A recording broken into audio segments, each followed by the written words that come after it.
Je vais évoquer aujourd'hui le dossier Papacito, c'est-à-dire Hugo Jiménez. C'est un youtubeur de droite dite patriotique, assez connu, coutumier de vidéos coup de poing qui ont valu des mises en examen et qui explique pourquoi aujourd'hui il vit en Espagne. Il l'a diffusé il y a quelques jours sur ses réseaux sociaux, un extrait donc d'une vidéo qu'il a tournée à Albacete en Espagne, où il semble de nuit s'en prendre accompagné d'un chien de type molossoïde à une jeune espagnole qui serait handicapée ou sous l'emprise de l'alcool. Certains, pour le défendre, affirment qu'ils se connaissaient et donc ce serait scénarisé. Mais rien ne le prouve, rien ne le démontre. Et combien même est-ce que c'est un scénario qu'on a envie de mettre en avant? Est-ce qu'il est intelligent de présenter une vidéo où il fait peur à une jeune femme, il la terrorise, c'est quelque chose qui n'est pas acceptable. Ça s'ajoute à diverses vidéos qu'il a pu faire par le passé. Une vidéo où il s'en prenait physiquement à une représentation de gauchiste. Bon, on aime ou on n'aime pas cet humour, je ne suis pas un très grand fan. Il y a aussi les différentes actions filmées où, avec son pote Mercada, il s'en prenait donc à un maire d'une petite ville. Et on sait que les élus aujourd'hui sont souvent attaqués et il faut les défendre évidemment de manière générale. Et ça, c'est quelque chose qui n'est pas drôle du tout non plus, qui a bien d'ailleurs des mises en examen évidemment. Il y a encore d'autres exploits du même acabit, et il est très hostile au courant euro-identitaire. Il a fait pression sur des médias de droite pour empêcher l'invitation de Daniel Conversano, et aujourd'hui menace le collectif Némésis de révélations en dessous de la ceinture, sous prétexte que le collectif Némésis, tout comme Hermine et quelques autres figures de la droite féminine d'Internet, se sont émus de cette vidéo lamentable. Au lieu de faire amende honorable et de faire un peu silence, non, il contre-attaque et il veut attaquer ceux qui l'attaquent. Donc on verra ce que ça donnera, mais à un moment donné, quand on a fait quelque chose qui n'est pas intelligent, eh bien, on fait amende honorable et on s'arrête là. C'est trop demandé. Alors c'est quelqu'un qui n'a pas hésité à, avoir un discours extrêmement hostile à l'égard des femmes européennes, qui sont donc méprisées et infériorisé, et voilà, un patriote, entre guillemets, qui valorise des profils diversitaires, qui valorise, par exemple, les femmes d'un autre continent.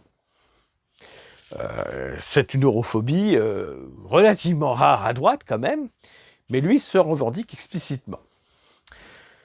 Et donc fait d'une forme de soralisme, d'ailleurs, par certains aspects. C'était un soralisme sans la judéophobie, mais ça reste quelque chose d'extrêmement nocif.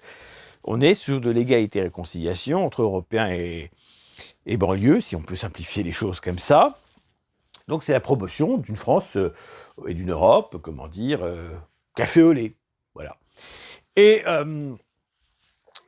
voilà quelque chose qui est assez énigmatique. C'est surtout d'ailleurs, je dirais, le soutien encore dont il bénéficie d'une partie de la droite identitaire. Je ne comprends pas que ce personnage ne soit pas, ostracisé, parce que le discours qu'il porte est vraiment antagoniste du combat politique que les Européens lucides veulent mener. Voilà, évidemment, il est anti-Union européenne, évidemment, il est souverainiste. On se souvient de cette vidéo assez médiocre, là aussi, où il était en débat avec Rougeron. Et c'est intéressant de souligner que lorsque je suis arrivé sur Twitter, désormais appelé X, en 2013, sans avoir jamais échangé avec Papacito ou avec Rougeron, ces derniers m'ont bloqué de manière préventive. Ce qui est relativement rare. Donc, alors que je vous disais, je n'ai pas du tout interféré avec eux. C'est-à-dire que je ne les connaissais pas spécialement, donc je n'avais pas de raison de les attaquer ou autre, et je me suis retrouvé bloqué de manière préventive par ces individus. Je pense que c'est assez révélateur, d'abord de leur incapacité à débattre avec des gens qui ne pensent pas comme eux, de leur haine envers les identitaires, qui cachent évidemment des travers diversitaires chez eux. L'europhobie, c'est pas seulement le refus de l'Europe politique, finalement, l'europhobie, c'est la haine à l'égard des Européens, et donc éventuellement l'ethnomasochisme que dénonçait Guillaume Fay, c'est-à-dire la haine de soi. Et c'est parce qu'ils se haïssent eux-mêmes qu'ils prétendent vouloir détester les autres. Mais le problème vient d'eux, c'est à eux de le régler. Moi, pour ma part, je n'accablerai personne, je resterai sur les faits, à savoir une vidéo qui aurait dû être évitée, qui n'aurait pas dû être publiée, et qui n'aurait pas dû être faite. J'espère que la femme qu'on voit n'a pas effectivement été réellement terrorisée, et que c'était un jeu de théâtre de mauvais goût, mais c'est quelque chose qu'on n'a pas à mettre en avant. Et je vais vous le dire un petit peu autrement, c'est qu'à l'heure que nous avons une insécurité grandissante, des actes qui relèvent plus que de l'incivilité et des victimes derrière Elias et tant d'autres, je trouve particulièrement lamentable qu'un youtubeur de droite se donne le rôle d'une racaille qui terrorise les gens. Voilà. Et on peut penser à la petite Louise qui a été tuée là par une racaille, locale, si on peut dire, et autres, voilà. Est-ce que c'est des choses à faire en ce moment, quand on voit ce qui se passe? Bien sûr que non. Donc non seulement ce n'est pas drôle, non seulement c'est irrespectueux, et